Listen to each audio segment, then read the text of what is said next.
Welcome, friends, to Syncretism. You're with Santos Bonacci, and I have Kate as special guest today. Kate, how are you? Hey, good. How are you? And you got Tony and Cindy as special guests too. We're just going to have some fun tonight. Woohoo! Good. Yep, I thought so. So your computer crashed then? Yeah, perfect timing. And you know how lovely and stressed I get out when it's like people are counting on me, and here it is at like 10:02, and it's 5 minutes after before I can get the damn thing up and going again. So anyway, there you go. It's all good, and I hate Internet Explorer. I just wanted to get that out there. Microsoft, you suck, horse dick. Does that work? Works for me. I'm just in a very loving mood right now. It's just I'm really tired of seeing the little circle spinning and spinning and spinning, and I just want to put my foot through my little notebook. It's not like I have much here, you know. Anyway, just having some fun. How are you guys doing? Great. Doing good. Oh, just having a field day here. Okay. All right. Is Tony here, or is he just going to be all quiet again tonight? No, he's here. Oh, there he is. To the chaos.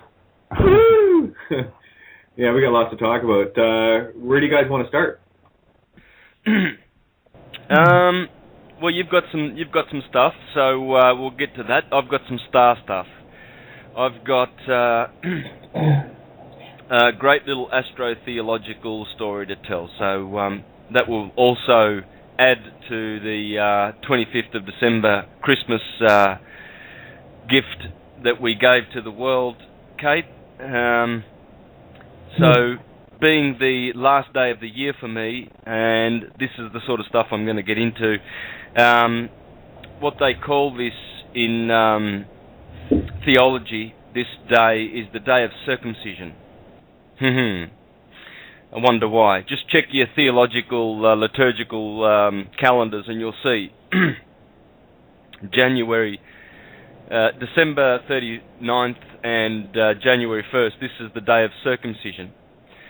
If you count 8 days back, well, that's the birthday of the sun. So, of course, in the Jewish and the ancient system, that was the time for circumcision, 8 days after the birth.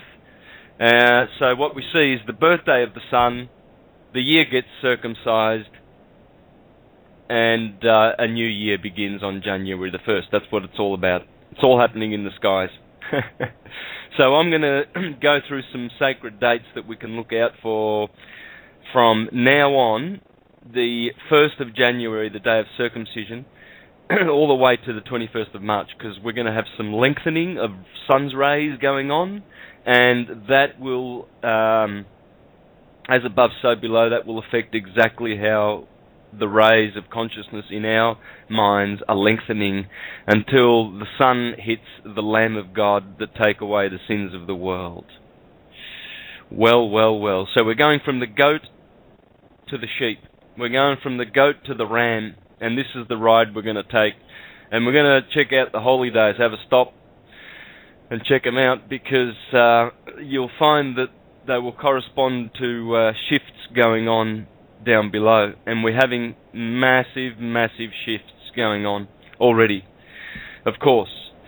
But and I also want to explain how the 21st day of the moon cycle corresponds with January the 6th, which is the Epiphany Day, you see. And that's going to be a very important day in theology / astrology, because it's all the same thing. It's astrotheology. So I'll be doing that, but I'd love to get into your stuff first, Kate, because I want the listeners to appreciate how important this document is. And yeah, no problem. Yeah, it's been a very interesting year, I guess. Well, it's been an interesting last 3 or 4 years, you know, given the awakenings. Yeah, I mean, and you and I, Santo, and Tony, and more recently Cindy. Well, there's so many of us that have, you know, coalesced onto the same things, and you know, we go back a ways here in the walk, and you know, the discovery. I mean, my whole feeling, as you know, from day one, had something to do with, and this goes back to like Eldon Warman stuff years and years ago, where the name or the corporate aspect was superimposed over the natural, and the legal stuff that you think is real is actually mimicking natural law. You just got to learn to see what it is, right? And one of those very important ones was exposed in that invocation of the cross, or the Clausula Rebus Sextantibus. For those that are like new to listening, and I got to say thanks to so many. Oh my goodness, so many people have Facebooked me, and I'm sure you guys are getting hit the same way. And we've had like so many people join up on the Brains Facebook page, and it's just beautiful to watch all these beings of light showing up. It's like everyone's kind of showing up to the same party. It's beautiful. You were talking about the rays of the sun there getting longer, and it's we're actually seeing that in the physical manifestation. But getting back to the invocation of the cross, for me it was always about, I knew that judges and cops and all the rest of these criminals, and I know we use the term very loosely, but until you guys wake up and see the error of your ways, and you're just following orders blindly, knowing that you are harming others and justifying it because you have a shiny badge and a funny uniform, that does not give you the right to do that. So until you change your way, you're a criminal in my world. And you will sow what you reap, or reap what you sow. It works both ways. Your mirror is you. It's not that I don't have any mercy or pity. That's all I have for people that are that asleep, astoundingly asleep, that they would willfully harm others that they never met. In my case, I lost count of the number of people I've never met in my life that came and wished harm upon me, physically and otherwise. So, to them, cheers. There's your mirror, slancha. But the idea was this. I knew that we had to be in dishonor somehow to allow for them to stay in dishonor while they were, fleecing the sheeple, as it were. And again, there is the good and evil, so I'm not going to dwell on one or the other because they're both equally important. See, the good part is when you start seeing the wrongs of the world, you get the opportunity to look at your own polarity within, and you get to measure yourself. Is that something can you go along with? The wars of going around the world killing people everywhere, and what have you. If you can agree with that, continue paying taxes and following your slave masters, and you will reap that harvest at some point. That's how nature works. Nature is a beautiful thing, and when you understand what the present is, not the present, the present, because everything you're living in right now is past. It's already created. Everything around you is created. That's the past tense, no? It's not like it's creating. In the case of a seed growing, that's creating. But when you look around you, everything was already here when you got here, so it's past. And what we've done is we laid out breadcrumbs so that future and past work simultaneously in the present, called now. And when you see that, you understand the matrix, and it's pretty cool. You start looking for your rabbit trails, the coincidences and the synchronicities, and everything that you experience in your life, everything, all things for a reason. There is not one mistake, period. Creation's perfect. I know, because I'm creator, just like you. We wouldn't create something that wasn't perfect. One hell of a game, though. But getting back to the invocation of the cross, it's very simple. I had to figure out, for me, what was resonating in my experience, how I was in dishonor within their system. And, going along willy-nilly, asleep, and, following the standard pattern of everybody else, going, having a business and all the rest of it. And, then we go through our little wake-up phases, and you start seeing the injustices and whatever. And mine was rather it wasn't a rude awakening, but it was definitely something that I had to wake up to in rapid fashion. Based on circumstances that were coming at me fast and furious. No pun intended. But what I did discover was, we would figure something out. Specifically, I would work on something, figure it out as to, how the lawyers or whatever were being, for other people, were being in dishonor. And then we'd nail that one shut. And lo and behold, about a week or so later, that same thing didn't work anymore because we peeled the layer. You see, the whole thing about the legal is the straw man, mindless of the Wizard of Oz. And if you play in it, you're mindless. Any referencing to it, that's the whole thing is, these are all man-made laws. They're not real. You know when you're harming someone. That's natural law. That's real, right? And when you can use pieces of paper to disembowel people, that's not very natural. So anyway, I traced it all back. For me, it was all traced back to the name and the birth certificate, in that had to be an original sin, one that we were unaware of, and one, more importantly, that our parents were unaware of. And the net result of that was what I gave out to the world on Christmas Eve, and I sent it Christmas Eve, Christmas Day, and Boxing Day to a handful of the powers that were, corresponding ones that resonated with me as to who should get it. And with me, it's irrelevant anyway, because once the concept is entered into the Akashic, i.e., once I think of it, it's part of the consciousness, so I don't have to be waiting for physical proof. As frustrating as that is in the situations I'm in and what have you, it's irrelevant. Creation will work for you. It just takes a little bit, because you got to adjust everything around it. But you had a chance to read through it. Actually, all three of you guys, so maybe get some feedback from you guys. Your thoughts on it? Yeah, very good document, and one heck of a rabbit hole to dive down for sure. It just cracked open so many things for me. I mean, when you can actually follow that, all of the legals and all of the stuff behind it, it makes perfect sense. But it's one heck of a rabbit trail, really, isn't it? It just went so deep, and so, how you ever found all of those things is incredible. But, yeah, cartoons. what it did is turn it upside down in its head. Yeah, follow my rabbit trails, and it was all cartoons. That's what happens when you see the Matrix. You see everything everywhere, and then I just like to use cartoons because they work better for me. They're more fun to watch too, and they're really blatant with kids. They want to get the truth out. Yes, they are. Yes, they are. Yeah, we had a good chat last night about all of this. Yeah, I'll divulge some of the cartoons that you need to watch and what you need to have available to you, and then have your jaw dropping, because mine has been like that for a while. This time last year, I just finished up the Denique Ultimatum Reverio Verum, which was an expose on how the corporate takeover was done to us in terms of unum sanctum and what have you, and that was a lot of stuff I'd worked on with Santo. And, of course, Santo, Tony, and myself, we all kind of sent that around the same time. Hey? Well, yeah, we did. My son lodged his in the magistrate's court in Dandenong here in Melbourne on the 13th of January. Didn't hear anything back from that at all. Yeah, and got his license returned back to him.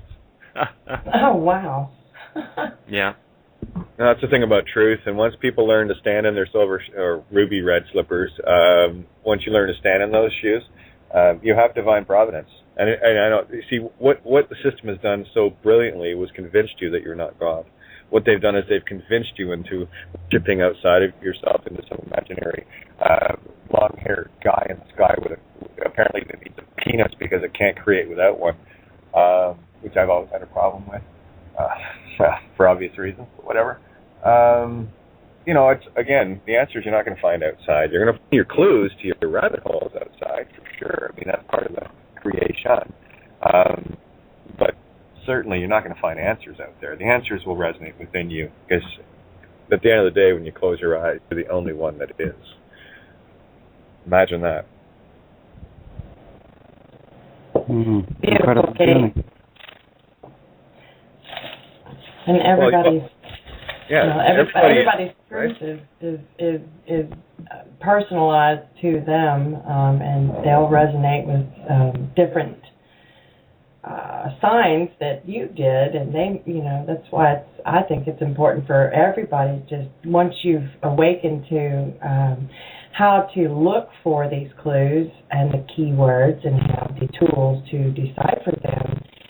Yeah, each person we're coming in contact with is bringing a new piece of information to the plate, and it's the puzzle that's getting put together is just a magnificent piece of art. Yeah, absolutely, and I got to thank Zoe and Duke two people I've known for a long time and have worked with. Again, it was just beautiful synchronicity that everything came together.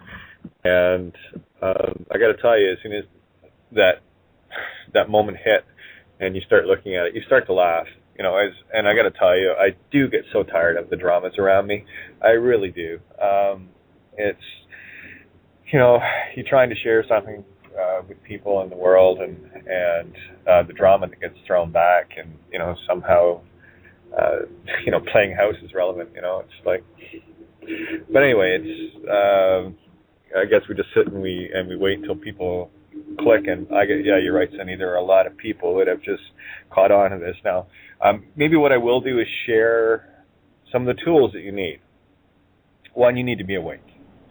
Okay, and that means that you have decided that everything you were ever taught was bullshit. Okay, and once you're there, that's a good place to start, because everything you have been taught is absolute bullshit. We can go on to that for hours, eh, Santo, Tony, Sunny, yeah? Just a lot. Okay, so now that we've decided that we have a clean canvas, a new white canvas that we can paint our own pictures on, here's what we need to do. We need to start trusting ourselves. We need to decide that we are consciousness, that we are God. Because, hey, some really cool teachers told us that, ye are gods. What part of ye are gods didn't you get? And I'm saying this profusely to Christians out there that have to worship outside of themselves. So-and-so died for me, and no, they didn't, you dope. They're trying to show you how to be. Don't worship the Christ, be it, you morons. Anyway. And I'm being loving when I'm saying this. Please take this lightly. I'm just trying to be very aloof tonight. I've just had enough of the dramas, to be honest with you. So now that you've decided that you are, ye are God, okay, so you're part of consciousness, oh my goodness, all of a sudden the responsibility of that sets in. And some people aren't comfortable with that, and that's why they go and run behind religions. And they hide behind religions, because that way someone else is still in front of them, a minister or something that they can look up to make their choices for them. Of course, raping children and stuff is part of that decision-making process that they like to have, apparently. But anyway, not someone I would, and I'm not saying that about all of them, but, I would go with the odds of 1 in 3, and that's pretty good. Okay, now that we've got that part out of the way, we get rid of all the nonsense. We have a nice clean canvas. What you're going to need is a Black's Law 9th edition decoding ring book. It's a magic book, guys. It is, as E Pluribus Tremble, one of the decoded lines in Gravity Falls, the cartoon series. If you rearrange all the letters, it's E Pluribus Tremble turns into the Supreme Bible, and it is a book of books. All right, and again, you can have a butter knife can be used for good or evil. It's what is your intent, and if you're stuck in this Satan and God thing, then you're not going to get it, okay? Because you're just not going to get it. That's how it is. You have to let go of that illusion. Okay, so you got your Black's Ninth decoder ring, and what you're going to do is you're going to start following your own rabbit trails, things that resonate. Things that work with me are things that come up 3 times, stated 3 times, because 3 times a charm, right? No place like home, no place like home, no place like home. And things that have factored into my life, that coincidentally show up. So then I go and look those things up. And if basically what it is I look for key phrases, things that are, well, that's interesting to look at. Oh, by the way, the Headhunters cartoon, you want to know what's really cool? Just to give people an example, on the back of one of the jackets of one of the guys in the bar, it's a cartoon. He's part of the Scarodactyls gang. Right? So you just see him briefly. So I decided to look up dactyl. Guess what dactylography is? Identification through fingerprinting. Really? Yeah, just a coincidence. Is it spelled D-A-C-T-Y-L? Yeah, exactly the same. Oh my goodness. Yeah, and then you look up. Then you have tub. Which You're breaking up, Kate. I know I am, because I'm telling people what to do. Anyway, so it's all right, guys. Blue light special just came in. Yeah, Polar Express, I'm here. And now another character in the same room, Tub Pup. So I looked that up, and lo and behold, it has Tubman, which is a postman. Now, you guys that are listening, like in the call here, you know what I'm talking about, relevancy of the postman and what have you. But right above it is TTB, the Alcohol Tax and Tobacco Bureau, which is where we found how to change our labels. They're trying to tell you how to get home, guys. You got to stop taking this game so seriously. Because the more serious people take it around me, the more frustrated I get, because it's like, you're missing it? Okay. I think I need to go and find myself a nice big hole, go crawl in it, and just kind of be okay there. No drama there. Just the game unfolds. It's beautiful. Anyway, so that's basically it. For those that want to get a copy of it, I put it on the Freedom Reigns Facebook page.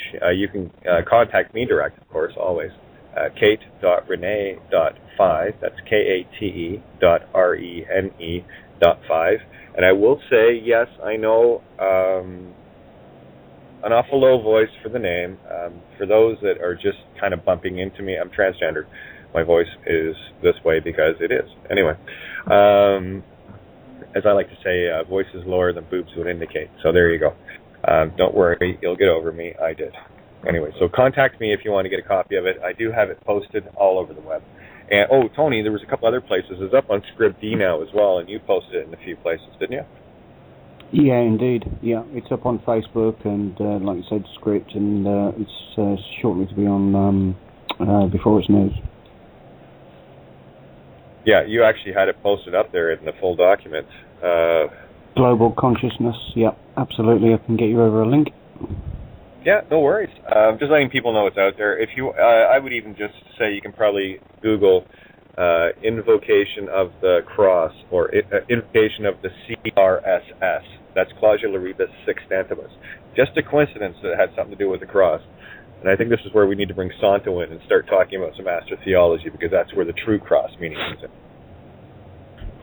Yeah, absolutely. Now, Kate, you mentioned the churchgoers, and you mentioned the priestcraft in all of what you said, right? So yeah. I made a note of that because this is where a big, big block to the advancement of the human race as it returns back to source. This is where the biggest block is on the planet right now, the churches. For any churchgoers that are listening, and we need to reach them, we really, really need to reach them, because they're good people, but churchgoers are dumb. And it's not their fault. The world has produced, this system, Rome has produced a lot of dummies. Dumbed down. Really, really badly dumbed down.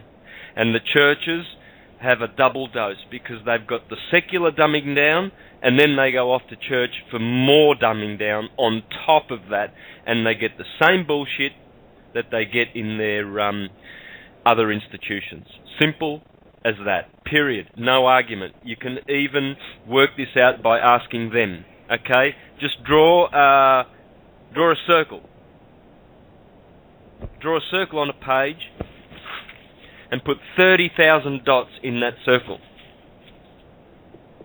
And that's how many so-called churches, Christian churches, they're not at all Christian, believe you me, okay, for a start. But that's how many there are that you put in the circle, because that's how many are registered on this planet, the morons. They call this Christendom. I call it Christendom. And you just ask one of those denominations, i.e. the Jehovah's Witnesses, are all the other 29,999, are they a bunch of dumb morons, or are they also going to be saved like you, Mr. Jehovah's Witness? And you'll find that the Jehovah's Witness, on behalf of the 7 million active Jehovah's Witnesses on the planet, he will say, yes, Mormons are morons, they're going to hell. Catholics are evil, they worship Satan, and they're into pedophilia, and they support pedophilia because they're a corrupt church, which is provable. Anyway. And the list, and they'll go down all of that list and tell you that they're all from the devil, they're all doing pedophilia, they're all morons going to their churches, they're all brainwashed by Satan, they're in mind control organizations. And then you go, and you leave the Jehovah's Witnesses, and then you go to the Mormons, and you do the same questioning. And you go to the Pentecostals, Baptists, and you get my point. They themselves are condemning themselves. They will tell you that they're a bunch of morons. Just listen to them. They're all smacked out on Prozac, Xanax, Zoloft, aspartame, fluoride, and all sorts of other delightful medications that they get from Big Pharma. Yeah, huge. And yeah, everything you're eating, by the way, I like to bring this up too, Santo. It's what you're eating, guys. Processed foods. Processed means for tax. It's 2 Latin words. I think one of the best places to start is start looking at the words as the compounds that they are. We've already decoded all of it and speak the green language now, so the spells are not working anymore. The letters have been decoded right down to the tree or the flower of life. So speak freely. Only your intention is now being wielded, which is pretty cool. Anyway, sorry about that. I just want to throw that in. And I want to say hi to Kelly and Jackie, who just tagged me on Facebook, and so many others. I mean, they're coming in now, and more people join Freedom Reigns. So thank you so much for being awake, guys. You have no idea. That's the gift in return to me, watching the light just fire up. It's beautiful. Yeah, and the word process. What's a cesspool? Yeah, tax pool. That's why they give you recess at school, right? That's why they give you recess in court. They want to retax you. Now, as you need to be aware, is the ancient original spelling of Ra, Son of God, Sun, and S-U-N. Not the male penis thing, Sun. Sun and star. Sun is masculine, star is feminine. Yet the sun is a star, yes? Okay, so it is both. Like the Latin word, se, S-E. 2 letters, very powerful. Se in Latin means himself, herself, itself. It is the Holy Trinity of One, which brings everything of the duality nature of the masculine feminine into the neutral third, creating the Trinity of One. That is creation itself. So time to be per se, huh? Yeah. So with the situation with the churches, churchgoers must open their eyes immediately, urgently, desperately, and see that the churches are funded and they are the brainchild, tax collecting machine of the universe. That's what the churches are. That's all they are. And they are funded by the elites. You know, you often, it really disappoints me when I see people out there that promote their videos and make videos trying to expose this system, and yet they're still hanging onto their church ideas, you know, and trying to bring people to freedom by giving them a little bit of slavery mixed in with it, you know. There's no room for churches where consciousness is going, where consciousness is taking us into the new world, folks. There's no room. There will be no churches. There will be the knowledge of the one creator, and it is the one mind, the one universe, and it's all a oneness. There's no division. Yeah. Not to be confused with the New Age movement, guys, okay, because that's another ploy. You got to walk a very fine line here. The minute you go out trying to follow anything or anyone, that includes us. All right, I'm very adamant about making sure that you keep your canvas yours. What I speak of is my canvas, and what Santo and Cindy and Tony speak of is their canvas. What we have learned to do is keep our canvases and share them, and look for things that resonate on what we have created ourselves. It's not about walking around and having someone paint your canvas for you, like they do in school, like they do in government, like they do in church, and all the rest of it.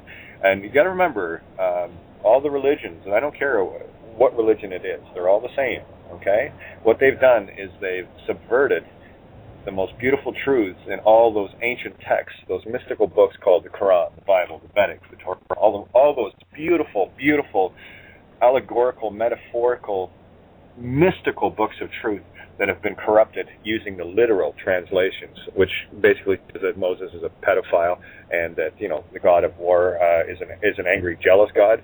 I don't know about you, but I don't see a whole lot of love in jealousy and war and anger and destruction.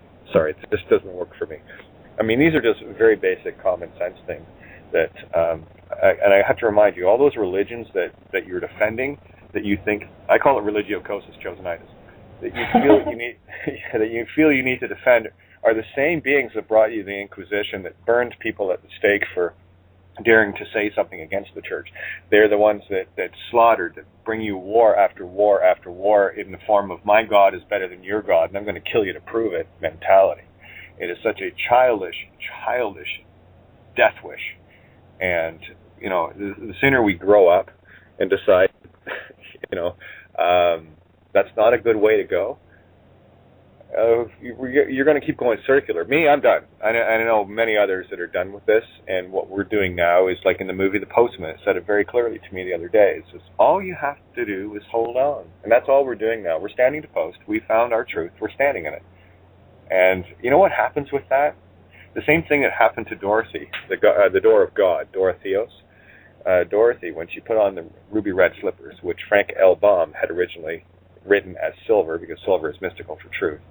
What she did when she stood in those shoes and then decided to walk in them down the yellow brick road to her heart, the Emerald City, even the Wicked Witch of the West, the most powerful being of evil in the land of Oz, couldn't touch her.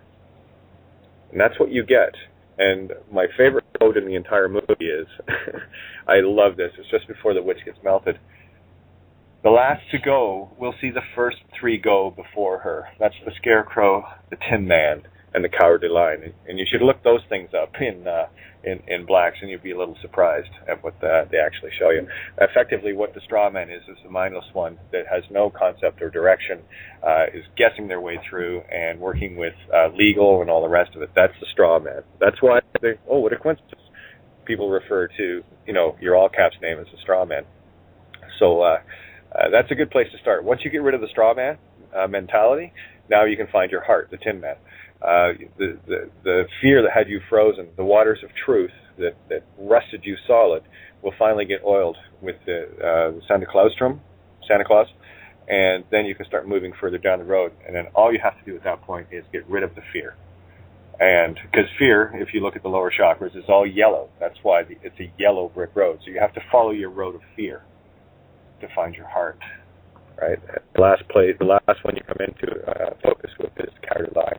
And then you're confronted at the very end with the wizard, the all-powerful wizard, who is actually powerless. And then Glenda tells you at the end of the movie, you had the answer all the time. All you had to do was click your heels together 3 times.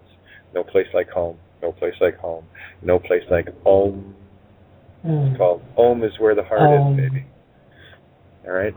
All roads lead to roll Om. Get into the heart. You find your Emerald City. You're fine. Yeah. Go ahead. Go find your Emerald City, and 3 is the magic number. It's so simple when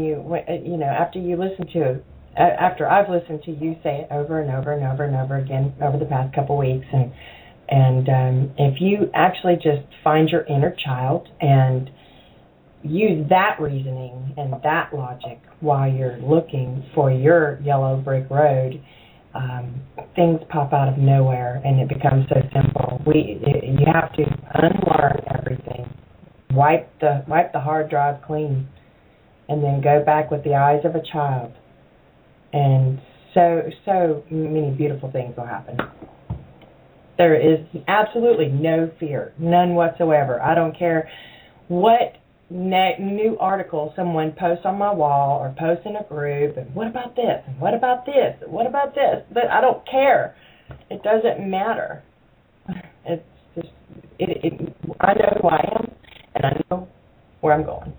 Yeah, that's all fear porn drama. That's exactly what you're describing. And so many people get into the fear porn drama motif, and get caught up in the material worldly games of somehow the material meat stick physical reality is somehow superior to your creator status.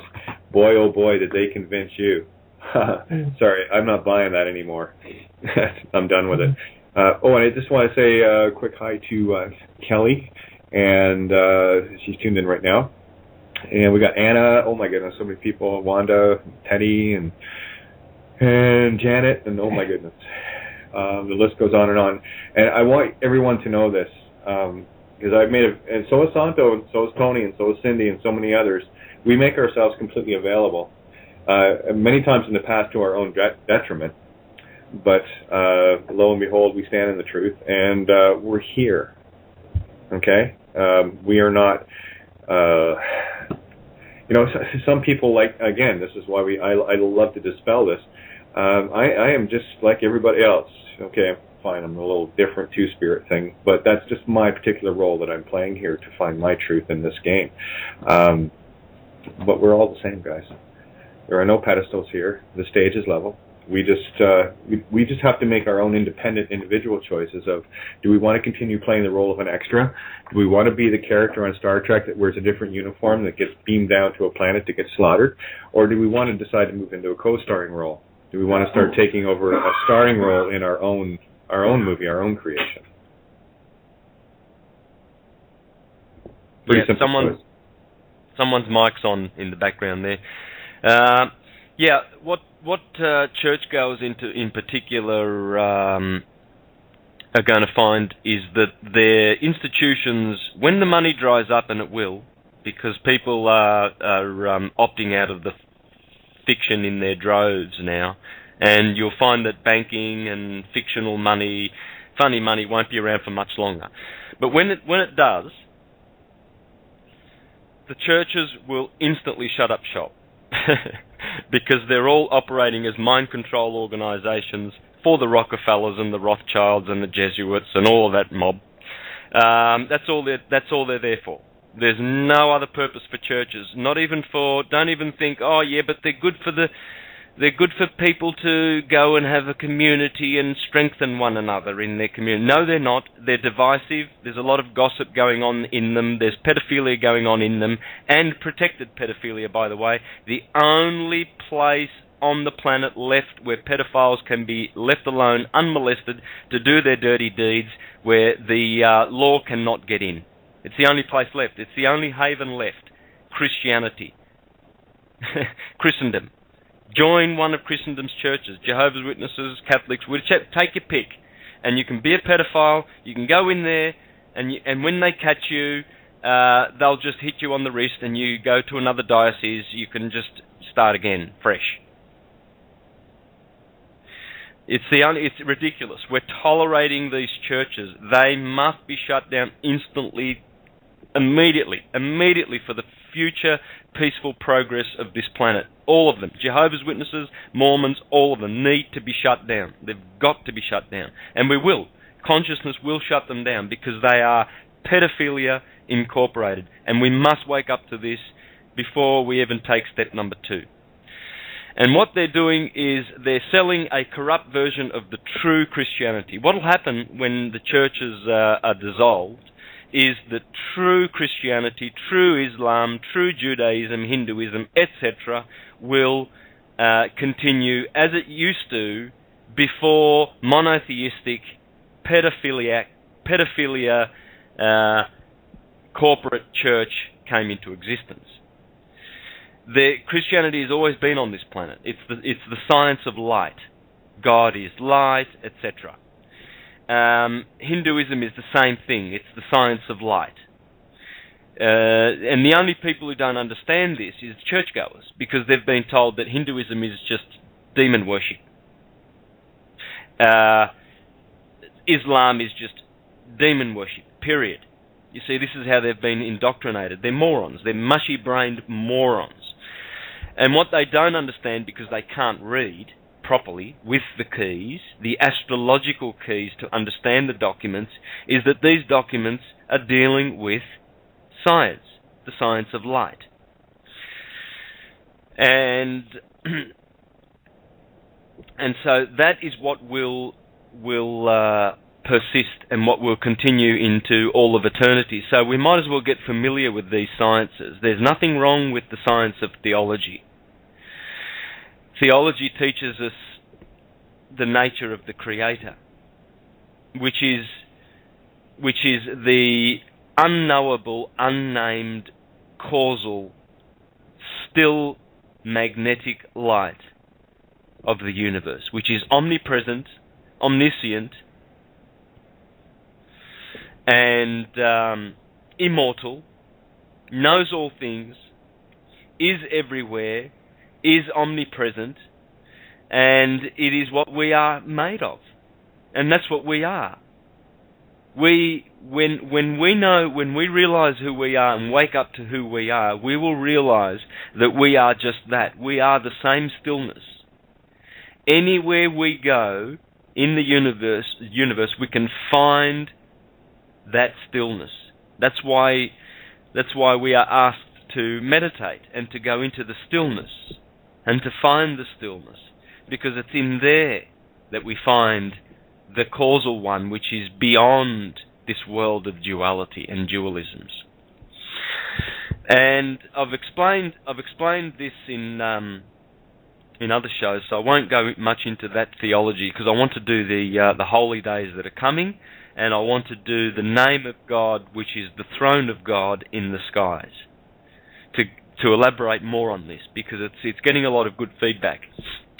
And but in theology there is the one God of oneness, the one that I've just described, and from that one God of oneness proceeds what's called the Word of God, or the Son of God, the only begotten, which is the force of electricity, Emmanuel electricity.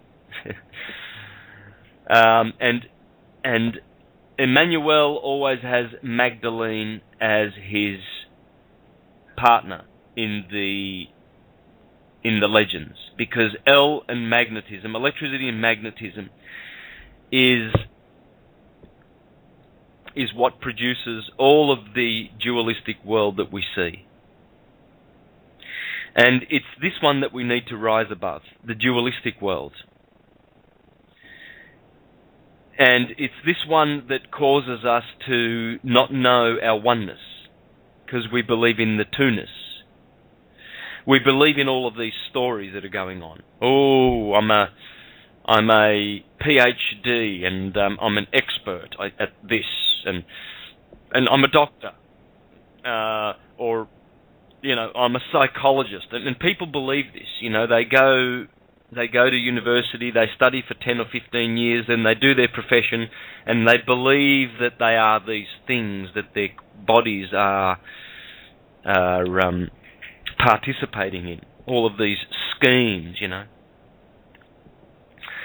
And people feel so important when they can say that they've got 2 or 3 properties. It's amazing, when you're walking past those coffee shops and you hear people talking about their properties, and they've got their shirt and tie and their business clothes on, and they've got their books and pens, and they're doing business meetings while they're having a brunch or a breakfast at the cafe, and you walk past them. Sometimes when I'm having my break in the mall, when I do my music, I go to the cafe for a coffee or something, and you hear people's conversations, and they feel so important in these roles that they are playing. They're on stage and they're taking it so seriously. My God, yeah. keeping is a real thing. It's happening, man. A lot of people. Yeah, it's a joke, really.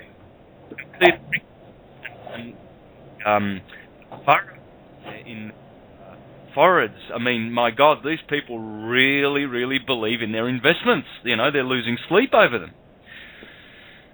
And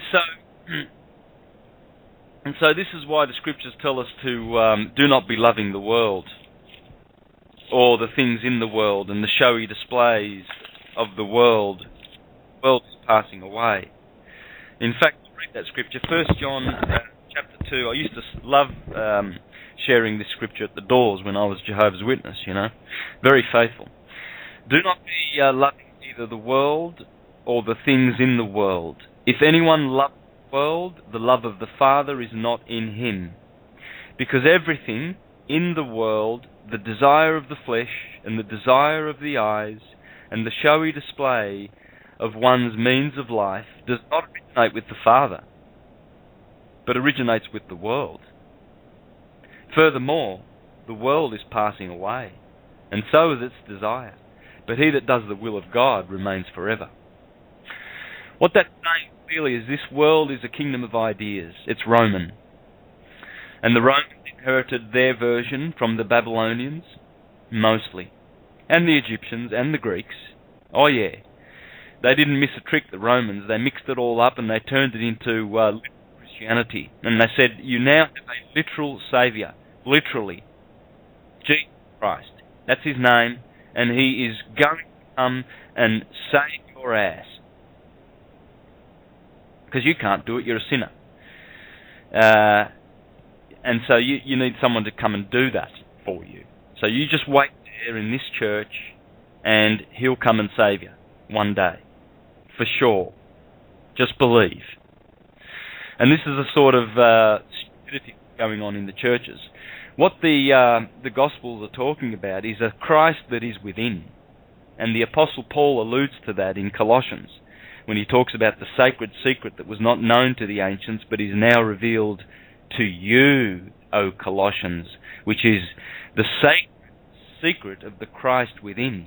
Yeah, check out the word sacred and secret, and you'll find that secret comes from secretion, and sacred comes from the sacrum, which is the part of the body at the bottom of the spine, and the secretion is the secretion which is called the chrism, or the Christ, the oil of the cerebrospinal system. And it secretes from the top, goes down to the sacrum, and then it goes back up to the top, to the heavens, the head. And this is the Christ they don't want you to know. You see, they want you not to fulfill this process and develop this process in you, so that you can know who you are and reclaim dominion and return to the heavens as the prodigal son and re-establish yourself in dominion, so that you don't go participating in these name games and calling yourself a name, so that they can participate with you and whip your butt and send you into jail for using their intellectual property. All of it is a game. It's all a game. All of it. All of this world of motion, which is the world that is passing away, which the scriptures agree will happen. This world is passing away, and so are its desires. You know, keeping up with the Joneses and having 6 SUVs in your quadruple garage. Those are desires. Those are passing away. That's all motion. And people who are jumping on that train, that gravy train, they are the ones that are going to be bitten the most. Because when the money drives up, and it will, all of these delusions will disappear. That's why the scripture says, and the Lord sent a delusion unto them, a strong delusion, and they bought the delusion, and they were all deluded. And Satan is blinding the minds of the unbelievers. And those unbelievers are actually churchgoers, because they're the ones that go around saying, "Oh, Lord, Lord, didn't we prophesy in your name?" Matthew chapter 7:21, by the way. Didn't we expel demons in your name? Didn't we do many powerful works in your name, Lord, Lord? And yet I will confess to them, "Get away from me, you workers of lawlessness, I never knew you." And what they're hiding is a beautiful story in the sky. You know, they talk about, Jehovah's Witnesses, for instance, talk about Jehovah. Oh, Jehovah is God's name, and they have committed sacrilege because they don't use God's name, Jehovah. Well, the Dunkers have got no idea where this name Jehovah actually turns up in, where it turns up in nature. All you've got to do is look up to the true gospel, the wheel that is turning around us, the belt of the zodiac, which is the throne of God, And all you have to do is pay attention to the fixed signs. You see, in the eclipse, the path of the sun, the yearly path of the sun, there are 12 signs, 30 degrees each. And the sun goes from Aries on March 21st, the equinox, and it goes up to the Tropic of Cancer. Cancer is one of the signs of the zodiac. And it hits the Tropic of Cancer. Then it goes back down through Libra at the equinox, and then it goes to the Tropic of Capricorn at the summer solstice. And that's where it comes from. So we go from Capricorn, where the sun is born on the 25th of December, in the solstice, and then we go up to the Lamb of God at the equinox. And this is where we're going to pay a lot of attention. But these are the card signs that I've just mentioned. Cancer, Capricorn, Aries the Lamb, and Libra. The fixed signs, they are Leo, Aquarius, the age of Aquarius, Taurus, and Scorpio. And in the Bible, in Ezekiel and Revelation, these are the faces of God. And I saw the face of God, and it was the face of a man. And to the side, the bull. And to the back was the eagle. And to the left was the lion. You see, in Revelation, this is how the cherubim, or God, the face of God, is described. And these are the fixed signs of the zodiac. Because the fixed signs are what's called the throne of God. And when you look at these signs, the eagle is Scorpio. And when you look up Scorpio, you see clearly the J in the heavens. And in the tail of the J, you will see the letter Yod of the Hebrews. And this is the J in the name of Jehovah. Directly opposite is Taurus. And in Taurus is the head of the Hyades, and that is in the shape of a V. And this is the J and the V in the name Jehovah. And then you have two H's. Well, they would be Aquarius and Leo. And so Jehovah, the Tetragrammaton, JHVH, or Yod-He, Yod-He, Va-He, this is the fixed signs of the zodiac, in order, starting from Scorpio. Now, when you look at that J, it also looks like an S, and it is. And there you see how the Hindus have named it Shiva. SHVH, or SHVA, Shiva. And when you look at it from the Jewish system, you will see that the name Israel is also in fixed signs of the zodiac. The S, of course, is for Isis, Scorpio, because the glyph for Scorpio is the letter M, Mary, Isis Mary. And from Scorpio through Virgo, you have three signs, Scorpio, Libra, and Virgo, and this is all feminine Isis territory. Opposite is Ra territory, the Ram, Aries. So, you see the glyph for Virgo is also an M, and it's an MY, or an MI, Mary Isis, or Isis Mary, as they used to know her, to call her in Egypt. And so, this is the Isis for Israel, and then directly opposite Isis you have Ra, and you will find that when you spot the brightest constellation in the sky, Orion, you will see that it's in the shape of an R. And Taurus is in the shape of an A, a V or an A, and next to Taurus is one of the deacons of Aries called Perseus, which is in the shape of an H. And then next to Perseus is Cassiopeia, and she is in the shape of an M. And these four constellations in the head, Aries, Taurus, these make up Ram, or Ram, with an H in it, or shortened, you have the name Ra.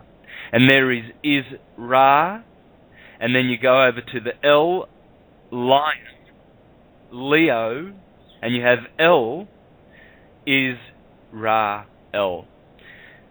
That's what they're hiding. They're hiding the true nature of the law of God. You see, the law of God is the Torah, and anagram is rota, and rota, to rotate, is the wheel, which is the will of God.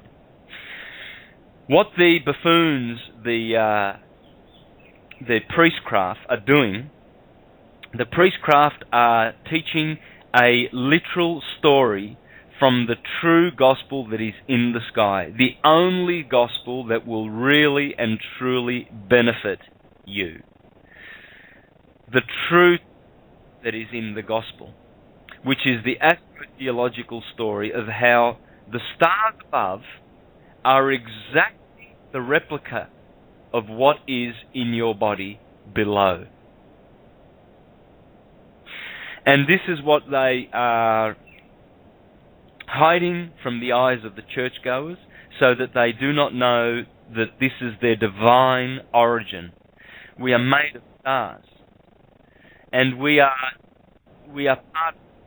We are, in fact, our body is a galaxy.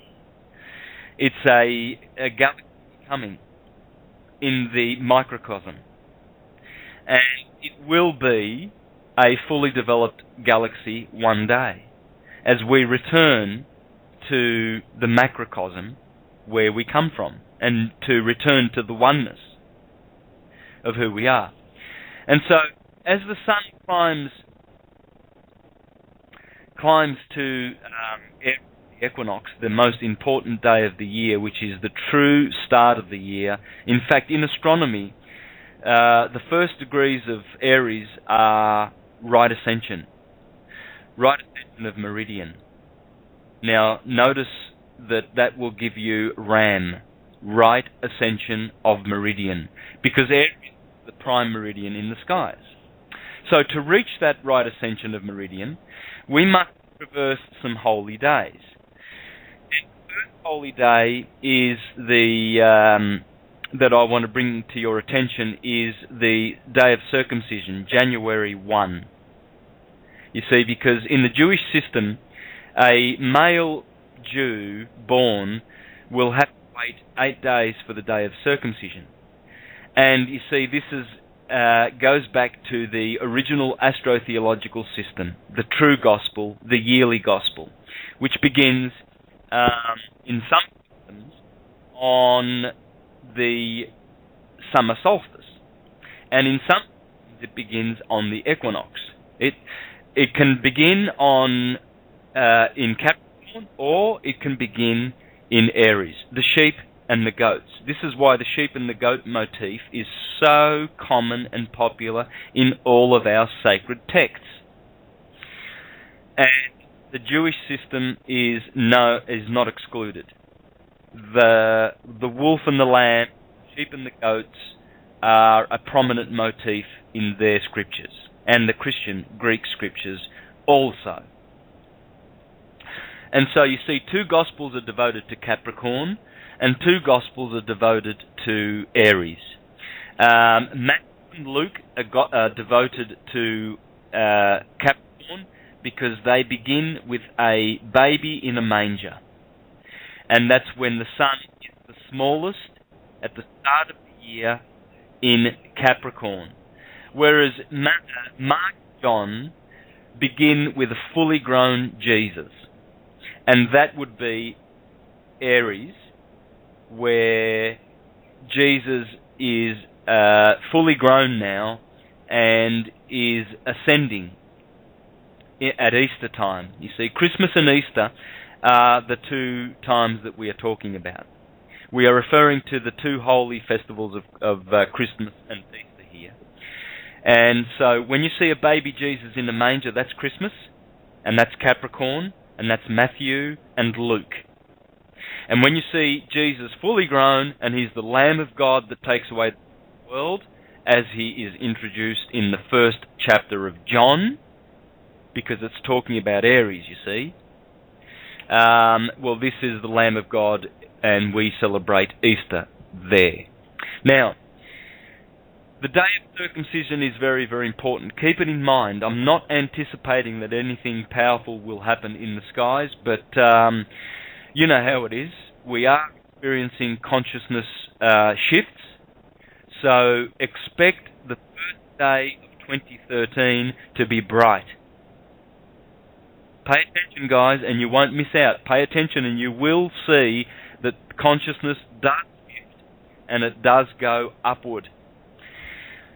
The next day I'll be looking out for would be January the 3rd or the 4th. This is what they call perihelion. And what scientists, consensus science, tells you that is the day that the sun is the closest to the Earth. They say 4 million miles closer to the sun on January 4th than it is on July 4th, Independence Day, which is apohelion. Now, I don't subscribe to this because I know that our solar system is a vortex. It's a vortex solar system. It's not a flat disk, and all the planets orbit on the same plane as the sun. That is what consensus science teaches, and that too will be discarded very, very shortly. It is a vortex solar system. And so, but the 4th of January is very, very important because it is one of these special portals. We have about 6 great portals in the heavens as our sun travels ecliptic. But the 21st day of the moon cycle this year corresponds with the 6th of January. And in the liturgical year, this is none other than the Epiphany, the appearance of the Lord, you see. The Lord appears. And this is when in fact the 3 wise men see the Christ. You see, because they don't see the Christ in the manger. They see the Christ when he is I think the Greek word is brephos, which means an infant now. So, the sun is advanced. What happens, you see, in Greek theology and also in Egyptian theology, ancient Egyptian theology, is that they would wait 12 days before they would announce that the sun is commencing to lengthen. And they call the celebration of this day, this holy day, the Epiphany. And this corresponds to the 21st day of the moon cycle, and this is in fact when the 3 days of spiritual darkness will be on the earth. And the Mayans are also the respecters of the lunar calendar. So really, the 21st of December 2012 is really going to happen on the 6th of January, between the 6th and the 9th of January. These are the true days of darkness, spiritual darkness, and then what will happen is the sun will then be declared the new sun, the new ethereal sun. And so look out for that, because I'm sure you will also experience a great consciousness awakening on that day, as we are already. I mean, every day I wake up, there is new powerful momentum in my life, and the more I meditate and the more I find the stillness, the more I'm finding that we are pretty powerful and we are all-knowing. If you want to know more, if you simply want to know more truth, go into the silence. Go into the stillness, because all the answers are there. And the noisy world outside of you is not the place where you will find it. There are people clamoring for attention out there. Priests, clergy, salesmen, They can sell you anything. Man, they're good. They're really good. And they are on fire. And they believe that the material world will just keep going as it is. And they're selling shit at you left, right, and centre. They've got all sorts of goods. I mean, you should have... 5 minutes from my place, in fact, 2 minutes from my place, there is the biggest shopping centre in the Southern Hemisphere called Fountain Gate. And I've been there for years, properly. My wife goes there shopping 2 or 3 times a week, you know, because you can get everything there. Everything. And you got to see the people at Christmas time there. Woo! Wow. And they are buying all sorts of things, clamouring, and all of this distraction is going on, you know, and they will never know who they really are. Well, not in this cycle anyway. It's probably too late. I don't know. No one knows. But will they be saved? Will something miraculous happen to these sheeple one day where they will also just see it the way it really is and awaken to this nightmare that the elites have fabricated? Will they save their intellect in time? Will they acknowledge the Christ within and raise that soul to the light and understand that they are all that ever was and is and ever will be, and that they are pure light from God, children of God, the Creator, the One, which means we are all one, participating in that oneness? Whether they will wake up in time or not remains to be seen. But as the holy days come, all milestones, and there's more to come. I'm just going to have a little break now, Kate, because I'm sure the listeners will need a mental break too, because I've been going sort of half an hour straight, and it's never that bad, Santo. Honestly, not at all. Yeah, everybody's loving it in the chat. Oh yeah, and again, so you must have the helm on the Freedom Range chat room there, Cindy. Yeah. Oh yeah. Okay, I've got Facebook covered, so I'm getting hammered here. I've got the peace group on the Skype chat and the Freedom Range. So there's a lot of listeners in both chat rooms. Well, in Pete's room right now. Oh, very good. Yeah. And something else that I like to share with people too. You can contact me on Skype. My Skype is katie.renee.thompson. That's katie.renee.thompson, just as it sounds. I know my Facebook is missing one E on Renee, but that's okay. That's kind of my duality, the boy-girl thing. So what a blessing that turned out to be. You know, this curse for a lifetime turned out to be the biggest blessing in getting rather interesting eyes to see with, and I have to factor in the Gemini thing too. Because what have we got here? We've got Tony, who is cusp 21st of May, Taurus Geminian. We have Santi, who is an Arian.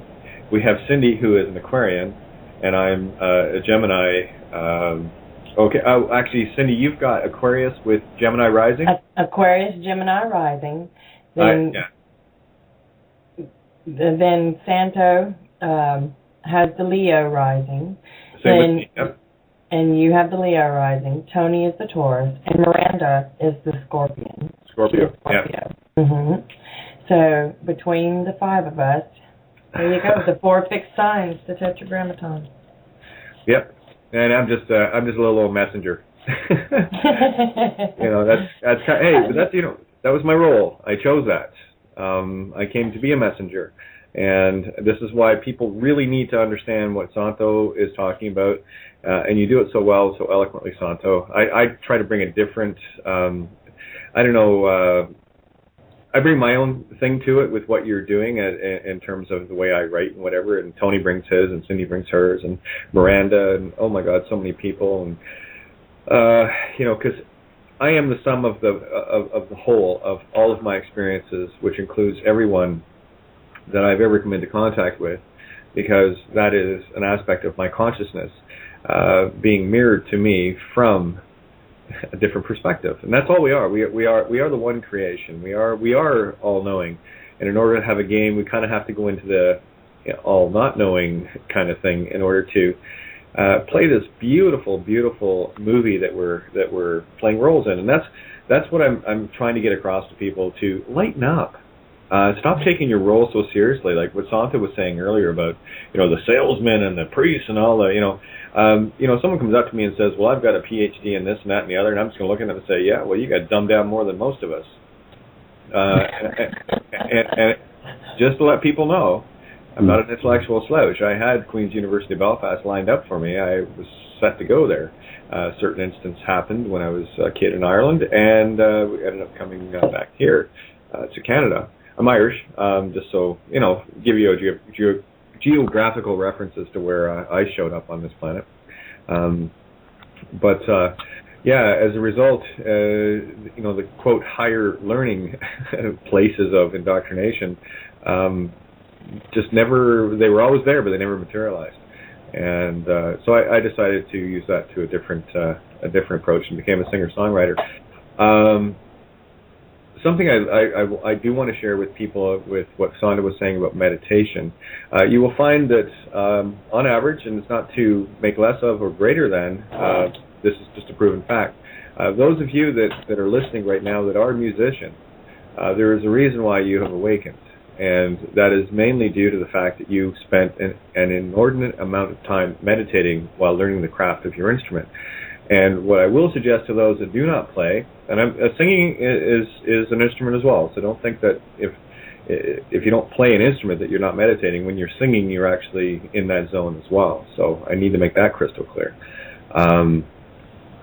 What I would suggest is, pick up something, and don't worry about going to get lessons or whatever. Just pick something up and play with it, because during that process of listening and doing, you are actually in a condition of meditation.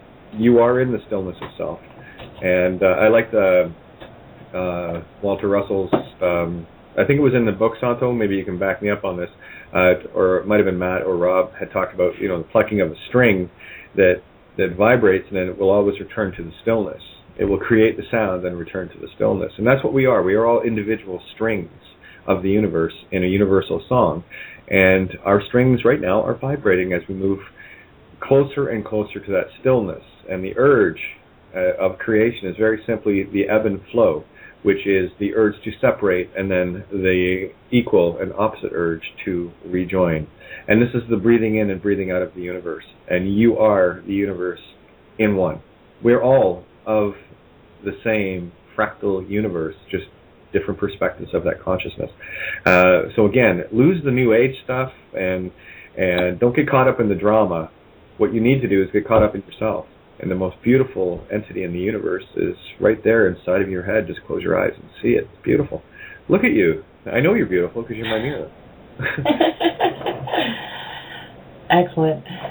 Kate, I wanted to bring something else up that I noticed last night in my conversation that carried on with Miranda after you went to sleep. If you open up the conversation where we are connected to Blog Talk right now, and you see the Skype emblem, I was looking at that, and just the movie Avatar popped into my head. The Sky people. Skype. Do you see it? Okay, are you talking about the Blog Talk, the actual chat room, or Freedom Reigns? No, just where it says BTR Listener 027, and it opens up where we're all connected to Blog Talk right now. It's a blue screen with an ad in the middle of it, and it's got the highlighted Skype with clouds around it. It should be the very top conversation you have in your list. Yeah, I see what you're saying, Cindy. It says Skype. S-K-Y-P-E. Yes. Could be termed Skype. I think Skype. Yes, Skype. I've heard a lot of people call it Skype. But it stood out to me, and Miranda says, yeah, it could be the other P, too. Oh yeah, that's definitely something that people need to do as well. For those that are truly dedicated to an awakening, and if you want one in very rapid fashion, and I'm talking within days, you want to open up your pineal and decalcify it. What you need to start doing is urine therapy, and that's looping your liquid gold that is the purest essence of life, contains your stem cells for regenerating youth and all the rest of it. Yeah, drink your wee, and you're going to leave everyone behind in the dust very, very, very quickly. I got to tell you, I mean, I was epiphanyizing prior to that, but it went, exponential. And I've always considered myself to be a relatively awake being, but prior to that, I was figuratively unconscious, so. But yeah, it's amazing. I'm still not figuring out. Maybe it's just my brain is off in a different realm right now, figuring out what the hell you're talking about. But we do have a couple of callers. If you want me to check in to see if they have any questions or comments, I can do that, guys. Yeah. Oh, hey, are you planning on doing a show tomorrow night, by the way, Santo? Because if not, I'll grab the helm, do a year-end thing. I mean, you'll already be in your New Year's Day, basically, by the time I get on it. Yeah, no, I thought it would be cancelled, so I wasn't expecting to. Yeah, you can actually. Yeah, do it. Yeah, do that. Let's do a show tomorrow night, guys. We'll wrap up the year on the Northern Hemisphere and get the introduction of the new light in the Southern Hemisphere, as above, so below, with Santos. So we'll get the whole world connected again, like we always do. I mean, we've got north, south, east, and west covered here tonight, as we always do. Yeah, definitely we'll do that. So definitely tune in tomorrow night, again, 7 to 9 p.m. Eastern Standard, which is midnight to 2 a.m. Greenwich Mean Time. And, of course, you're in Pacific Time, which is 4 to 6, I believe, Cindy? Yeah. Mm-hmm. Okay, so that's, we got the planet covered. And, Santo, it's 11 a.m. to 1 p.m. the next day in Australia, which is really cool. The ongoing joke I love to share with Santo is, if there's anything you forgot to do yesterday, let me know, I'm still here. Which should give you an indication as to, this whole time thing. I finally figured out the 0 point of time. It's beautiful. But anyway, let's take a couple of callers and see if they have any questions or comments, and we'll go from there. I'm trying to see who the longest caller is, because we have a few on here. Okay, computer, help. Okay, area code 951. First two numbers 66. Your mic is waiting for it to go hot. Okay, I'm here. There you are. There you are. Questions or comments? Question. Sure. Okay, so this is a question for Santos. And my question is, which constellations and stars correspond to which chakras? If there's any correspondence there at all. Yeah, there is. The seven planets that correspond to the chakras would be, starting from the bottom, you would have, let's start from the top. So Saturn is the top. He is the Lord of the Rings. He's got rings, and he's the top boy. So he gets the top chakra, the crown chakra. Right on. Yep, and Jupiter is the pineal system. Mars is the throat chakra. The Sun is in the center, always in the center. That's the heart chakra. So, nice. And that's Leo. And then Virgo is the solar plexus, and that would be, of course, Venus. Libra. I'm sorry about that. Yeah, because Venus is there. She is the ruler of that chakra. Then you've got Mercury, the sacral plexus, and the moon would be the base chakra. Right on. And thank you so much. All right, you guys. So I'll put you back on hold. You got any other questions or comments? That was a great question. No, just want to thank you guys for everything you guys are doing. Keep up the good work. Happy New Year, you guys. And right back to you. Without you, we got no purpose. So see how it works? It's beautiful. Much love to you, and Happy New Year indeed. Happy New Age. Put that as one word, not New Age. All right. Just for reference, Santos, where can our caller go for a bit more information on that particular bit of information? I know you've done lots of videos and lots of information. Can you suggest anywhere that he can get that? Yeah, most of my presentations deal with that because as I put the sine wave on the chart, then I immediately show how the body starts at Aries at the top of the head, and you will see in my syncretism presentations, for instance, there's a bit of background noise, by the way. Who's got their mic on? Yeah, it sounds like Tony typing. Sorry. And you will see the Adam Kadmon. You will see the man in the background around the wheel, and you will see where the chakras are. They correspond to the constellations. You see, the crown chakra is obviously there in Aries, and you see that violet, beautiful color of that chakra. And then you go over to Leo, and you'll see how that corresponds with the heart, and you will see that the heart chakra is there, and that's the sun. You see? So anyway, most of my presentations will... syncretism probably would be the best one, though, for that. Yeah, I agree. And something I was going to mention to people as well, if you're going to listen to what we're talking about, if you want to listen back, you don't have to go back too many shows, and I do urge people to stay in the now with us. Because what we are talking about right now is, well, this is my now in the pre-sent version of it. So what I'm going to be sharing with you are all the experiences culminating from everything that's happened in the past. So I don't talk to people about legal nonsense and all the rest of it. That's all dispelled, what have you. So just your last few presentations, Santo, will sum it up nicely for people. Okay, we got a couple other callers. We got a half hour here left, so I do want to bring as many people in as we can.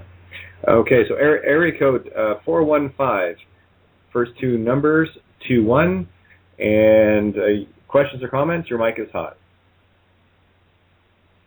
Area code 415, 21, first two numbers. Okay, I guess you're just listening. No problem. Put you back on hold. And we have one other caller here. Let's make sure that clicks over. Did I say I hate Internet Explorer? Yes, I did. Okay, here we go. Area code 484, first two numbers 47. Questions or comments? We can hear ya. Area code 484, 472, first two numbers. Questions or comments? Okay, guess not. No worries. Okay, I do try to allow for the time delay. There's about a 2 or 3 second time delay. All right, so we've covered everyone that's called in there. I did have a couple of things that came up via Skype. There was someone had asked me a little bit about what do you call it? Materialism and all the rest of it. Listen. When that is your intent and your purpose, that to me is the misguided aspect. You see, when we go out to create things, are we creating them with the intent to please ourselves and maybe a handful of people around us, or are we in a co-creating state where what we do affects 7 generations? I'll give you an example. Just going to a mall and buying a $5 plastic toy made somewhere where it's going to break. Is that benefiting mankind, or would going out to, say, your backyard and planting an apple seed? Again, what is the intent of creating material? And again, you just have to get a bag of apples and pull out a seed from that, and you've got infinite creation at your fingertips, and that's one that most people miss. But again, there's nothing wrong. We're still in a game, guys. This is why I'm asking people not to take it so seriously. But don't get caught up in the game where the whole purpose is, fashion and looking this part and being this smart entity with the system trying to pull off that Yale student that Goodwill Hunting shredded. Because I guarantee you come across us, we can spot that stuff rather quickly, and we're not interested in it. The intent has to be pure. If the intent isn't pure, boy, it shows. So, again, it's a very fine line, but don't forget to have fun. That's why we're here. But don't let the fun get you in a position where you're all focused on yourself and not, procreating for others, right? Trying to give a good example of that. I mean, I can think of billions of them, but the thing is, it's like you were saying, Santo, about people that own all these properties and whatever, and the first thought I had was, well, what about all the homeless people? You've got 3 properties. Let's say someone has 10 properties and 8 of them are lying vacant because they can't be rented, and then there's people out in the street right now, freezing. And you see, that's not benevolent creation. That is taking from creation. Really, this is the whole thing. We got trapped in that delusion of chasing debt, and that's when you're chasing money. That's what you're chasing. You're literally chasing the illusion of debt, and you're asking. You're trying to create. I want more debt, more. You're just collecting karmic debt. And again, once you do have it, it's the intention of what are you using it for. Now, you can use it to destroy the evil of it, and our full intention is to take the monetary system down, because that is the bane and root of all evil. If someone can take the ability to create away from others via interest or usury or whatever, those that print the money first can buy everything first, and it's only the fools that follow along with it that allow that to happen. So that was, hopefully I've covered that a little bit. It's a matter of just, what is your intent? What is your perspective? Are you using your heart? Now, there was another post here. We should just point out before we move on, Kate, the fact that is actually the intent of the people that do print the money, to lead everybody into that bottomless pit, basically, because we were fool enough to fall for it, and that should be pointed out at that point. That's the banker's intent. Okay, and there was, I just had a request to announce a group here. Apparently they're a little abusive, so I'm just going to crack it open and have a look at it. That's the thing, too. One of the things that you'll find early on, until you get to a certain point of the untouchability, you will definitely attract trolls and whatever. Trying to think. Oops, get rid of this. I'm in the conversation. So I'm going to have a look at this, Dom, and not saying you're not telling me straight up, but I like to get some background on things. I don't like just spewing stuff without actually looking at it. But I have taken note of your post. Thank you very much for that.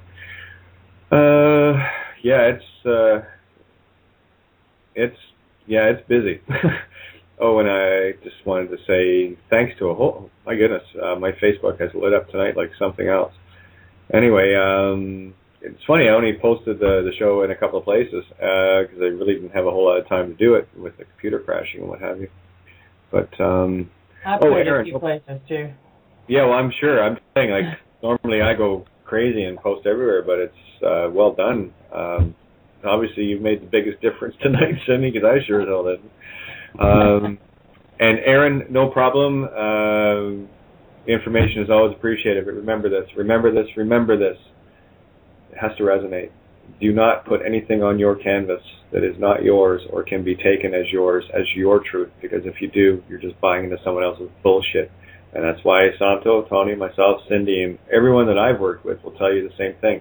Don't take my word for it. Go and experience it for yourself. If it resonates, great. And if it doesn't, great. It's not for you. Or, I mean, the truths that we all discover, we all come across, and we know they are because they're epiphanies. They're not things that people tell us. They're these stillness moments that come into fruition in that beautiful twinkling of an eye, the twin cling of an eye. It's beautiful. Just my thoughts.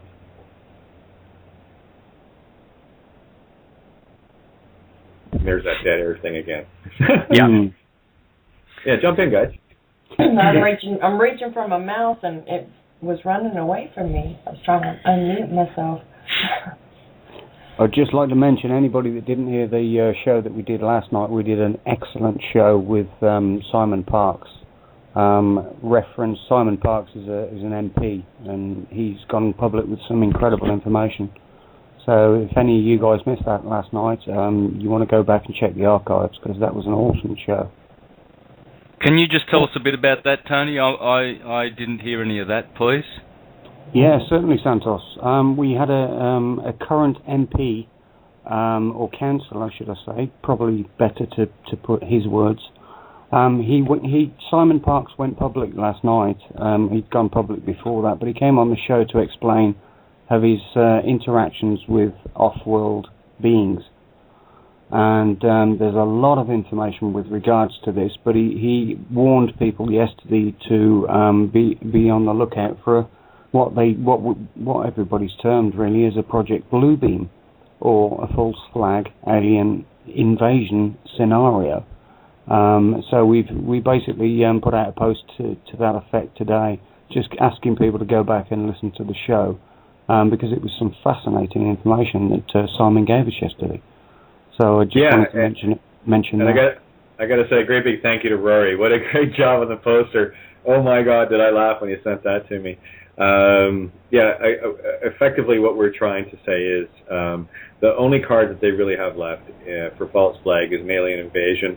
So if you're wondering, one of the purposes of the chemtrails is the aluminum oxide, which of course hangs in the air and makes for a beautiful silver screen in which you can shoot movies onto, either from space, namely the International Space Station, with cameras put there. I think none other than James Cameron was involved in that, but also from earthbound cameras to make it look like an alien invasion. They do have things built. There's technologies there that we have here that can be used to mimic and look like the real thing and what have you.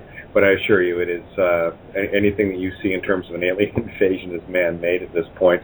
And guys, did you see Independence Day? Did you buy the bullshit that somehow an F-15 fighter can take out a super, Yeah.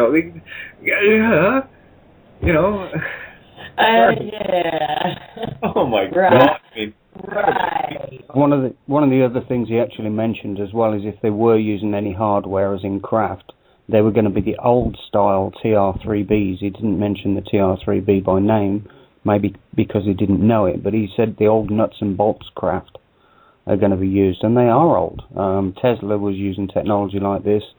Anybody can go and look up John Leonard Wolson, and he's actually videoed absolutely incredibly huge craft that are out there in space mimicking the stars at the moment. And there's much more to this whole story, but I've laid out the basics in the book, so people who've downloaded the book will already know. But just something to be aware of, guys. And if you didn't catch the info, you could do a lot worse than go back and check out the archives from last night. It was awesome. It was absolutely fascinating. We have another caller here, if I can bring them in. Someone just showed up. I'm thinking that they probably have a question just because they just showed up. So, area code 774, first two numbers 23, 774-23. Your line, mic is hot. Do you have any questions or comments? Yeah, hey, how's it going, everyone? This is fantastic. Yeah, hey, how's it going with you? Glad you showed up finally. What kept you? Yeah, no, I know it kept getting interrupted, but I guess when the time is right, the time is right. So I'm happy to be on board. It's fantastic. I'm a little nervous, if you haven't noticed. I kind of have these ambitions to do the same thing that you guys are doing, and I'm so inspired and just moved by how you guys carry yourself and how you bring this information so majestically and so beautifully to everyone. And it's been a real eye-opener ever since I came across crossing over with 2012 with Santos. And there was a moment where it's funny where The Matrix, when I first saw that movie, it just really opened my eyes. I was like, this illusion, this world, it just made so much sense. So it's so funny that during that time, there was that awakening process, where you find yourself, you ask those questions, and I believe I have a purpose here to really spread this information myself in different capacities. And, well, it's funny just how I came to that awakening and understood who I truly was, and then I came to that matrix kind of illusion, and I understood it finally for what it really was. And I just got to say thank you guys, for everything that you're doing. It's just amazing. Thank you. Thank you. Wow. Yeah, it's like, Santo, you take that one, buddy. well, you know what? I really appreciate that, caller, because that's great feedback, and that really does remind me that it's really worthwhile spending the time that I do with my presentations and on the air, because to hear that magnificent appreciation for what we're doing, because the caller, and I'm sure all the listeners, realize how precious this information is. This information is expanding our consciousness. We are rising above the fictions of this system. Kate just shared with us how we should rise above, being ruled by papers. They're little bits of papers, if we pay attention to them and give them life, will send us to jail. And we're paying endless amount of taxes to them because of their little bits of papers. So, this is real consciousness expanding stuff that will raise us above this, the cloud of illusion. Yeah, thanks for the great compliment, brother. Thank you. Thank you, guys. And, happy golden age. I mean, those 3 days, I've heard about it. And those 3 days of darkness, like I've heard things saying that we move into a void. We're kind of like moving through, the transition into, new density level or something. Is it like a moment where you have to be in the heart center? You have to, it just not be in fear, because that's going to bring you right down. So you want to be in that heart center. I mean, this is what I've come across anyways. I just wonder if you could touch base on that a little bit. And thank you guys. Wonderful show. I'm very much looking forward to hearing the rest and continuing to be a regular caller to this wonderful, absolutely amazing just podcast. Thank you. Oh, thank you. Wow. Yeah, thank you. Great big cups of wow all around, guys. I will say this. This is what we need to hear, based on the fact that we've been standing so far outside the box for so long. I know it's just all we have to do is hold on, but I got to tell you, there are days that thread is so thin, and there's been a lot of those lately. So thank you very much for that. Much obliged. Absolutely. I mean, just the dedication that you guys are putting through, to create these things for free for the public, because you understand that you're not bound by this material world. You understand that you're a limited potential, and you understand that you're a divine essence, and you're so just loving, and you want to help everyone else love themselves. And it's just, when you see people do the same routine over and over, you just smack yourself in the head, and you just hope that they'll come to it at some point. But I could go on, and I just really enjoy communicating with you guys. I mean, it's just amazing being a part of this, and thank you. I just can't say thank you enough. I really can't. Again, the same thing back to you. Thank you for calling in, and thanks for letting us know how you feel. That's made my day. Cheers. Absolutely, and we're not really hung up on the names thing, but if you were to call yourself something, if you call back in, what would that be? Well, I've been, I chose my birth name, Jeremiah, which was a very significant name I found. And now I'm kind of evolving into something else. I guess I just came to it one day and it just felt right. And I guess it's Maya Wishoa, and instrument of love and light. And that's who I am right now. That's who I'm representing. Just love and light. and just information of who we really are, and just spreading that information anywhere, smiling at people, whatever I can to bring some kind of joy in someone's life. Oh, yep, you said that perfectly. Hey, Cindy, I think your mic's hot there, because you're just fumbling the keys. I know, because I'm watching the chat room. Okay, yeah, they're all asking for us to go over time, and we can go over time. The problem is it won't be on the air. We got another 11 minutes and 1 second left there, just when I looked at it, or 10 seconds rather. 11 minutes. Hey guys. I'd like to answer that question and finish that off, because I've got some dates. Please grab a pen and paper, because you might want to put down these dates. Okay? You asked about our consciousness expanding and things like that. So while we're on the air for another 10 minutes, I'll get this out. I just put him on hold. I'll open his mic up again. So that if he has any questions while you're telling him, it's open. Okay. Yep. So we've already done the 4th of January, perihelion. We've done the 1st of January, circumcision. The 6th is Epiphany. Now, when you go to Wikipedia, Epiphany, it says in brackets, feeling.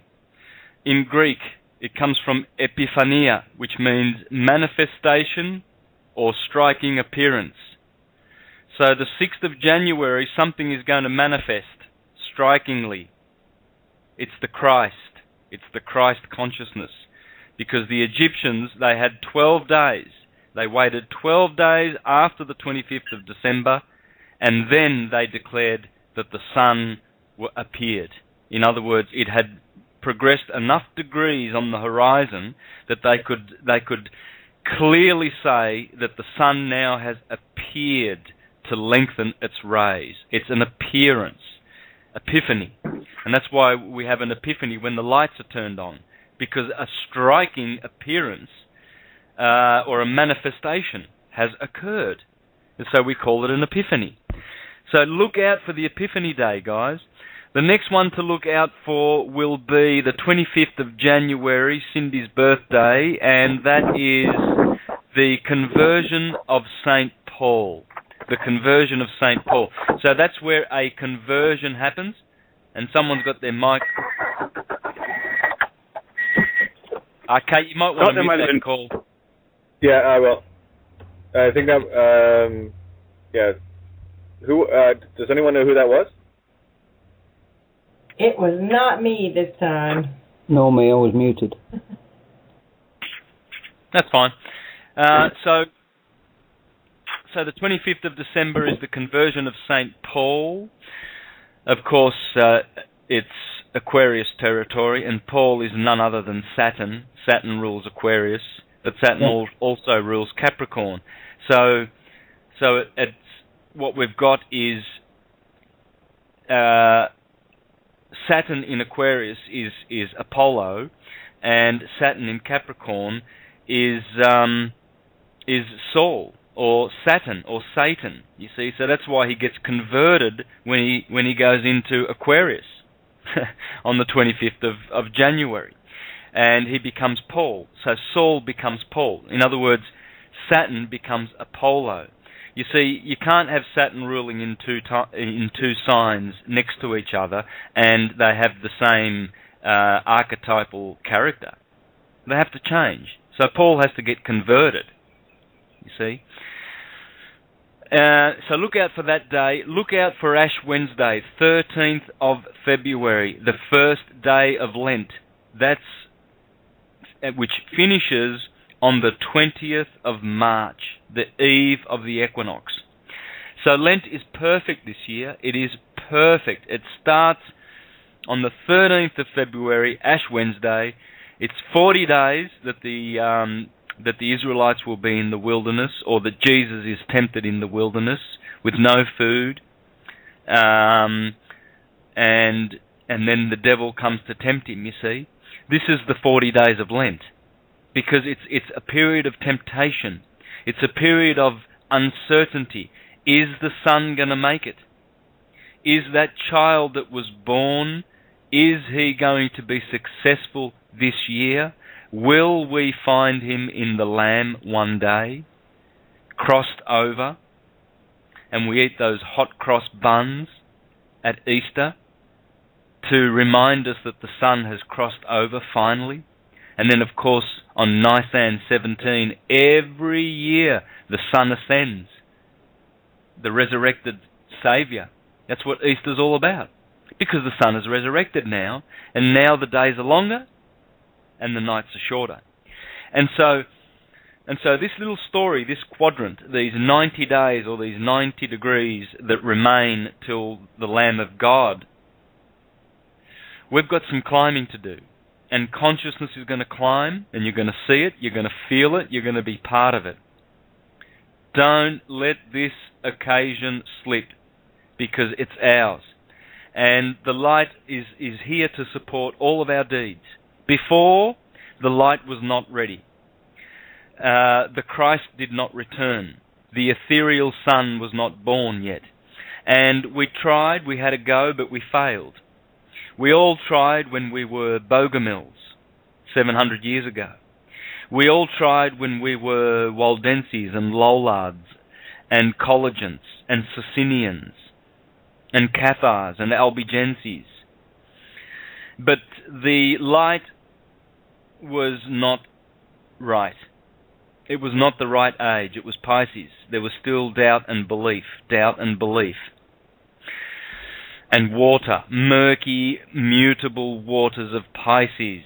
Jesus as the ruler of Pisces too, which is Jupiter Zeus. So we've had the Church of Jesus, doubting and believing, being baptized in water for 2,000 years. We've tried to get out of it. We have failed. It wasn't really a true failure. There's no failure. There's no such thing as a failure. It's just these little, stitch marks in a quilt, and they all make the quilt. And what's happening is now the quilt is finished, and we have the light is there for us. It's ours for the taking. Freedom is here. We can do it. We've done it. Can I just, one concept I want to share with people that may help bring this all together? When you understand, finally, that all the world is, the universe, indeed, is a stage. It is a stage. You are in a performance of the universe. This, the word scriptures really means. Make the script yours, not theirs. I'll second that. Yeah. Just like the signature. I don't give mine away. It's my signet, not yours. Signet yours? No, signet mine. Mm-hmm. Yeah, and signing is sinning. Just take away the silent G and you will see it there before your eyes. This is the magic that they have spelled on us with their spell. They've been writing that script for too long with their spells. We've changed it. We've dispelled every letter, every number, every symbol for what it is. Everything is good and evil. It is up to you as to how you look at it, not anywhere else, not anyone else. The change comes only and will only ever come from within. So grab your canvas, clean it all off, decide that everything that you thought was real and what you were taught, get rid of it. Well, we got about two and a half minutes left here. I'm just going to do a quick thank you to Freedom Reigns, Blog Talk Radio, for again giving us the voice that we can carry across to everyone. And I want to thank everyone that has tuned in, all the ones that have been tuned in for years with us, and those that are just new. Thank you for finally showing up. We love you. It's a big party. We want to make it bigger. So, hey, all the world's a stage. You are a star. You are God. Start acting like one, please. Beautiful. Thanks, Kate. And that would be about the best summation ever. We are divine and we are embracing our divinity. And that's a choice that we make, and the light is with us now. There is no more room for darkness, and the darkness shall have to flee. So, friends, continue in your path of being enlightened. Shed the education and embrace the enlightenment, because it's coming. And look out, because the next 3 months are going to be real big opportunities for us to partake in this. Big opportunities. The world will change. Already has. And here's the only thing I say to myself, and maybe you might want to take this on as my personal creed. I will stand to post. I will never yield. None shall pass. All I have to do is hold on, and I give you my word, and that is the most powerful of all. My creation will say this. I won't yield. If I have to carry this whole damn thing through myself, I will, to the death. No problem, no question. I don't believe anything anymore. I am in Aquarius. I know. And we've already changed it. Yes. Oh, yeah. Yeah, it was kind of pre-set, wasn't it? Yes, it was. Of course we win, guys. It's a movie. Would you please start playing your role and have some fun with it, for crying out loud? And if you need a new pair of shoes, go out and get them. There's nothing I love more than a new pair of shoes. It's all good. It's just a ride. Just sit back and have fun. Choose love or fear. Remember, the yellow brick road is fear. Time to find the Emerald City. All right, we got 10 seconds left, guys. We're going to roll on past a little bit here for anyone that wants to download the episodes, so I'm sure there'll probably be a few more tidbits after we go off the air, so please feel free to download, which will be about 10 minutes after we're done. Anyway, we're now into recording mode, guys. Okay. That was Beautiful. excellent. The chat room is full, and they loved it. Absolutely loved it. Excellent. Yeah, the truth has that effect, and I know you guys are seeing it in the same way. I got to tell you, holding my position here is not easy, but I will not yield. Whatever has been present has been present, and I just go with it and follow my white rabbits. I will be working on an essay tomorrow for reading tomorrow night. It will be my year-end summation, and what a year it's been. I've been hell and back, and all the more wiser and more loving for it. It's beautiful. Yeah. Fantastic. Santos, I have a question. I had posted in the Kemet School of Ancient Mysticism, and I had a few. Let me get to it real quick. People that were mentioning talking about the 6th, and okay, so is the moon's going to be in the 7th house, correct? And Jupiter and Mars will be aligned? Yeah, my rough just to let Santo know, my rough calculations were that the moon, based on where it was, would be 5th, 6th, or 7th in and around Libra, and based on where it is right now, it looks like it's going to fall right on that. And again, when you're dealing with the non-heliocentrical aspect, the flat plane, again, perspective from Earth is one of Earth, right? Yeah. So when you go 3-dimensional on it, actually 4th-dimensional, the alignments depends on what's aligning with what. But anyway, your thoughts on it. That was just my feeling, my intuition on it. Well, first of all, the moon to be in the 7th house, I mean, that's only a 2-hour window. So it's not really telling you much. It depends on what they mean by the 7th house. Are they talking about the 7th sign being the 7th house? Because this is in reference to the 5th dimension song, Aquarius, Let the Sun Shine In. And the lyrics go, when the moon is in the 7th house and Jupiter aligns with Mars, then peace will guide the planet and love will steer the stars. And it just seems to me, after hearing what Kate said and what you said about the 6th of January, it just seems to me like that's what the song's been talking about all these years, since 1969. Well, one would need to check. They're probably using the term house here in reference to sign, which would be Libra. the seventh sign. Yeah. The balance, so, yeah. Yeah. But because otherwise it would just be a 2-hour window, because houses have to do with the 24-hour wheel, and signs have to do with the yearly wheel, you see. And this is what people need to understand about astrology if they want to understand what the houses are. People think that houses are the same as signs. Well, they're not. And so the houses, the first house is always at the ascendant when you were born. That's the first house. So, and that changes, and the sign that's going through that, the ascendant, is changing every 2 hours.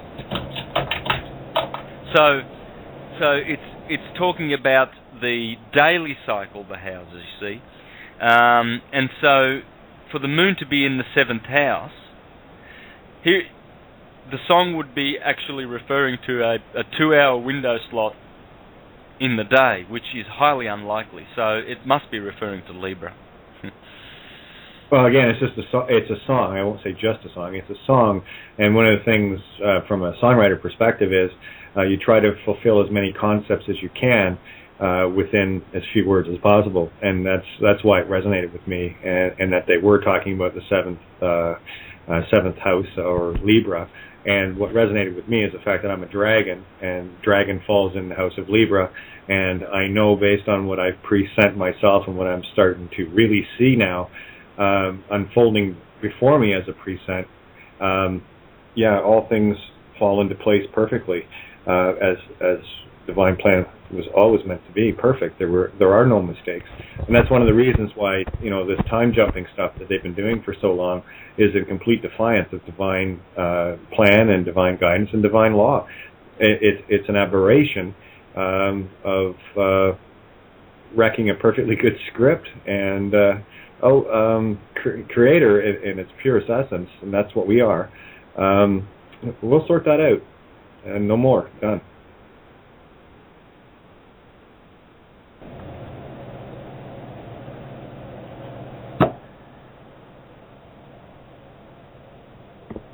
Anybody?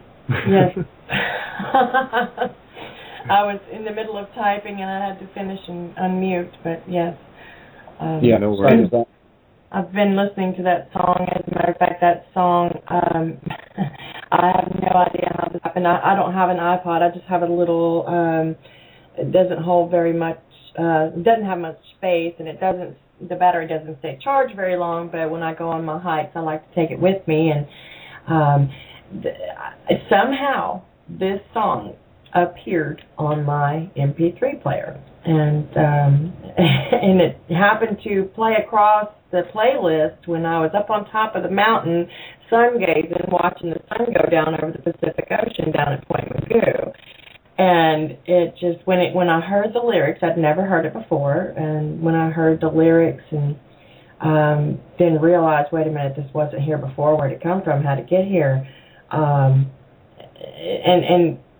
this was last summer, and I was just fixing to fully awaken to my true self, and so this song really means a lot to me and resonates with me. And when Santo came out with this information about the 6th, and you said your comments about Jupiter and Mars being aligned, I just like, wow, that song. It hit me the same way. It really did. Hey guys, I'll tell you what. Why don't we wrap this up so that people can grab the episode? I know they're waiting for it. And then maybe we'll just do a quick call back afterwards, and I will.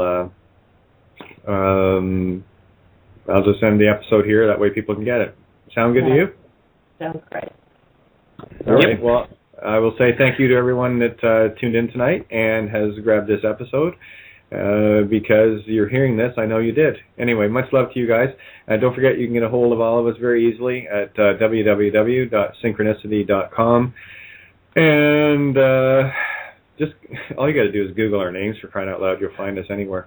And we are available to all. That's kind of our purpose and our role. At least that's mine. I will speak for me for sure, but I kind of have the feeling that you guys feel the same way. So Just a bit, yeah. All right, so much love to everyone that tuned in tonight, and don't forget, tune in tomorrow night from 7 to 9 p.m. Eastern Standard Time to another. I think tomorrow night we'll call it Cosmic Blueprints of Outside the Box Synchronicity. Does that work? Ooh, nice. We'll bring it all together. We'll pull it all in. Okay, guys. So I'll end the episode now, and we'll catch up on a call right after. Love you all. Love and hugs, everybody. Cheers.